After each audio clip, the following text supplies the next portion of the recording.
Herkese selamlar. Ben Ötüken. Ukrayna Silahlı Kuvvetleri'nde muharip sıhhi olarak görev yapmaktayım. Bugün size hayatımın hem Türkiye'de geçen kısmını hem de Ukrayna'ya uzanan yolculuğumu açık ve net bir şekilde aktarmak istiyorum.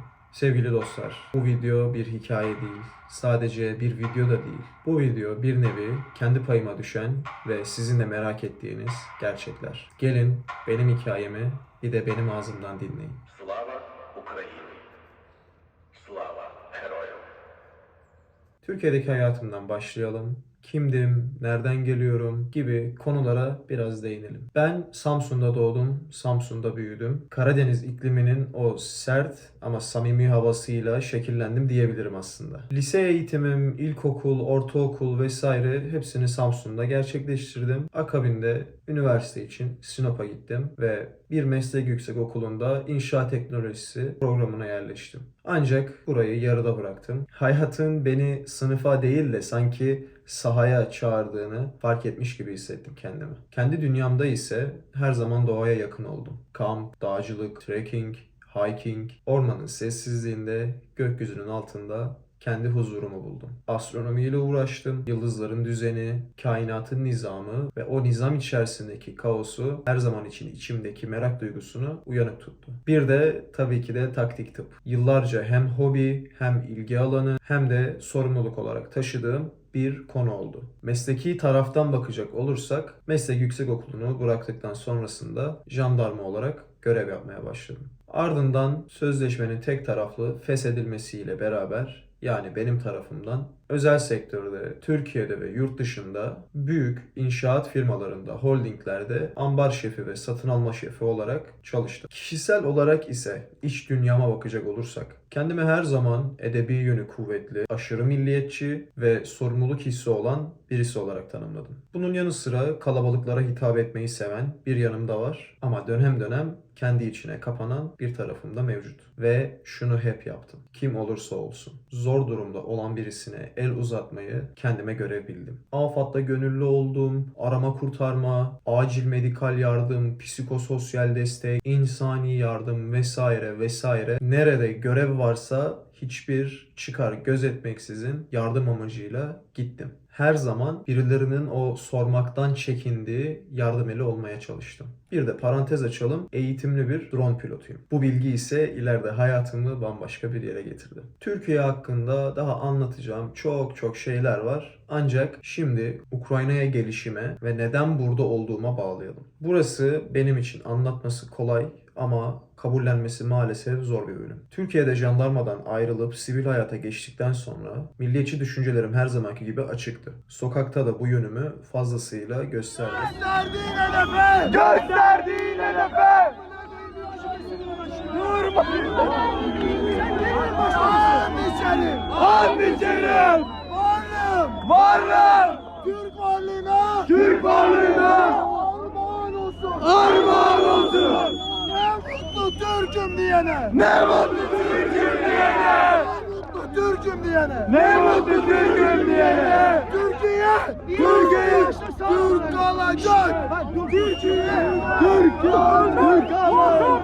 Bundan dolayı da başım biraz belaya girdi. Sokaklardaki etnik gruplara yapılan saldırılar vesaire çok fazla detaylara girmek istemiyorum açıkçası. Bunun yanında Cumhurbaşkanı'na hakaret suçlamasıyla Recep Tayyip Erdoğan denen zat tarafından hakkımda 3 kez suç duyurusu yapıldı. Ardından da yakalama kararı çıkarıldı. Ben de kendi hayatımı, geleceğimi, özgürlüğümü korumak için göç etmeye karar verdim. Ve rotam Ukrayna oldu. Peki Ukrayna'ya ilk geldiğimde neler yaptım? Biraz da bunlardan bahsedelim. Ukrayna'ya ilk geldiğimde işim asker olmak olmadı. Ukrayna'ya ilk gelişim Haziran 2024. İlk geldiğimde orduya yazılmak, asker olmak gibi bir planım yoktu açıkçası. Önce sivil olarak sivil toplum kuruluşlarında insani yardım operasyonlarına katıldım. Depolarda, dağıtımlarda, sahalarda vesaire askerler için, siviller için gerekli malzemelerin tedariğine ve dağıtılmasına yardımcı oldum. Yani elimden ne geliyorsa yapmaya çalıştım açıkçası. Bu durumda savaşta dahi olsa insanlığın kaybolmadığını görmek insana muazzam bir moral veriyor, biliyor musunuz? Ama işte kaderin cilvesi beni tekrardan bir askeri yola çekecekti. Şimdi Ukrayna ordusuna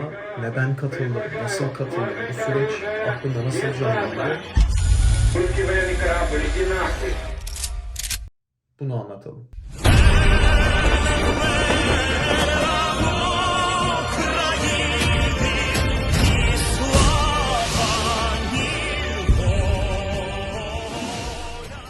Ben Kiev'de yaşıyordum. Arkadaşlarla oturuyoruz apartmanda, evde. Her zamanki gibi klasik sirenler çalmaya başladı. Sirenlerin çalmasının birkaç dakika akabinde patlama seslerini duyduk ve haber kanallarında, telefonda evimizin yakınındaki onkoloji hastanesinin vurulduğunu gördük. Burada 30'dan fazla kişi hayatını kaybetti. Sağlık çalışanları, siviller ve çocuklar. Aynı evde kaldığımız eski bir askeri personel arkadaşım daha vardı. İkimiz de refleks olarak hemen çıktık, olay yerine koştuk. Orada gördüklerimiz, duyduklarımız, insanların çaresizliği, bunlar insanda derin izler bırakıyor. O günden sonra zihnimde sürekli olarak aynı soru dönmeye başladı. Benim askerlik geçmişim var. Ben bu insanlara yardım edecek kapasitedeyim. Ben bu ülkede yaşıyorum. Ben bu ülkenin ekmeğini yiyorum. Ben o zaman niye oturuyorum? Bunlara ek olarak bir de tarihin yükü de var. Biz yalnızca Osmanlı İmparatorluğu olarak Rus İmparatorluğu ve Rus Çarlığı'yla tarihte 12 kere savaşmış bir milletiz. Şubat 2020'de İdlib'de, Suriye'de Ruslar bizim 34 tane askerimizi şehit ettiler.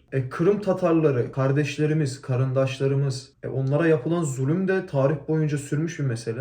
Bu bilgiler, bu tecrübeler, bu acılar birleşince kendimi Ukrayna'nın yanında bulmak, kendimi Ukrayna saflarında bulmak benim için hem insani hem de tarihsel bir duruş oldu. Ve en önemlisi, savaşın ortasında bana umut olan, bana bir aile veren eşimle burada tanıştım. Artık Ukrayna benim için sadece görev yaptığım, uğruna savaştığım bir ülke değil. Ukrayna artık benim için aynı zamanda ailemin geleceğini korumak için de savaştığım bir ülke. Toparlamak gerekirse Rusya'ya karşı tarihsel bir kinim, Ukrayna'ya karşı insani bir sorumluluğum ve burada kurduğum aile nedeniyle kişisel bir bağım var. Motivasyonumu ayakta tutan tam olarak bunlardır. Şahsi kişisel hayatımın içinden geçtiğimize göre diğer merak edilen konulardan birisi olan ordu içerisindeki görevlerim ve sahip olduğum rütbe. ZSU yani Ukrayna Silahlı Kuvvetleri'ne ilk katıldığımda Uluslararası Lejyon'un 1. taburunda görev yapmaya başlamıştım. Burada bir İHA takımının takım sıhhiyesi rolünü üstlenmiştim. Bu takım içerisinde hem drone pilotluğu hem de CLS olarak yani Combat Lifesaver Türkçesiyle muharip hayat kurtarıcı Donetsk bölgesinde onbaşı rütbesiyle görev yaptım. Daha sonrasında Lejyon'un özel amaçlı taburu olan 3. tabura transfer oldum. Türkiye milletlerden oluşan Turan Unit bünyesinde CMC yani Combat Medic Kousman olarak Harkiv bölgesinde keşif, sabotaj, mayınlama, tuzaklama, yaralı tahliyesi, cenaze tahliyesi, sivillerin tahliyesi gibi operasyonlara katıldım. Şu anda günümüze bakacak olursak Unmanned Systems Forces'ta yani insansız araçlar kuvvetlerinde Molodçi Serjant, Türkçe karşılığı Küçük Çavuş, TSK karşılığı Assubay, Asçavuş rütbesiyle görev yapıyorum. Yine aynı şekilde Muharip Sıhhiye CMC olarak takımın sağlık açısından sorumluluğunu üstlenmiş durumdayım. Peki nedir bir savaş sağlıkçısının, bir muharip sıhhiyenin görevleri ve sorumlulukları? Arkadaşlar, öncelikle ben askerim, sonrasında sağlıkçıyım. Yani birisi yaralanana kadar asker olarak görevimi yaparım. Yaralandıktan sonrasında da bir savaş sağlıkçısı olarak hayatlarını kurtarmaya çalışırım. Bu iki rolü aynı anda taşımak kolay değil ama sahadaki kıymeti çok büyük. Görevlerim arasında 1. Personelin sağlık durumunu sürekli olarak kontrol etmek. 2. Gerekli medikal malzemeleri tedarik etmek. 3. Birlik içerisindeki askerlere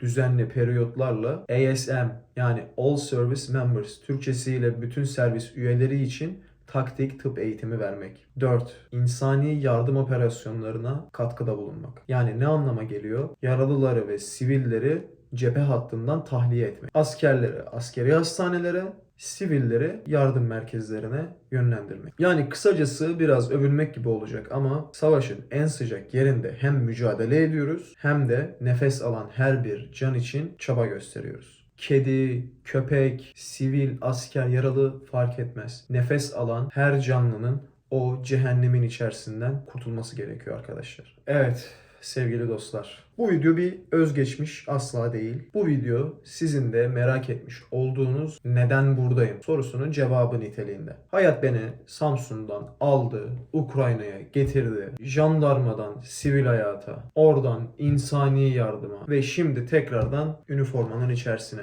Bu yolun sonunda gördüğüm şey şu. İnsan kimi zaman kendini seçemez. Kader onu bir yere çağırır. Benim çağrım Ukrayna oldu. Burada hem görevimi yapıyorum, hem ailemi koruyorum, hem de tarihin doğru tarafında durduğuma inanıyorum. Ben Ötüken, Ukrayna Silahlı Kuvvetleri'nde muharip sıhhi olarak görev yapıyorum. Beni dinlediğiniz için teşekkür ederim. Kendinize iyi bakın, sağlıkla kalın.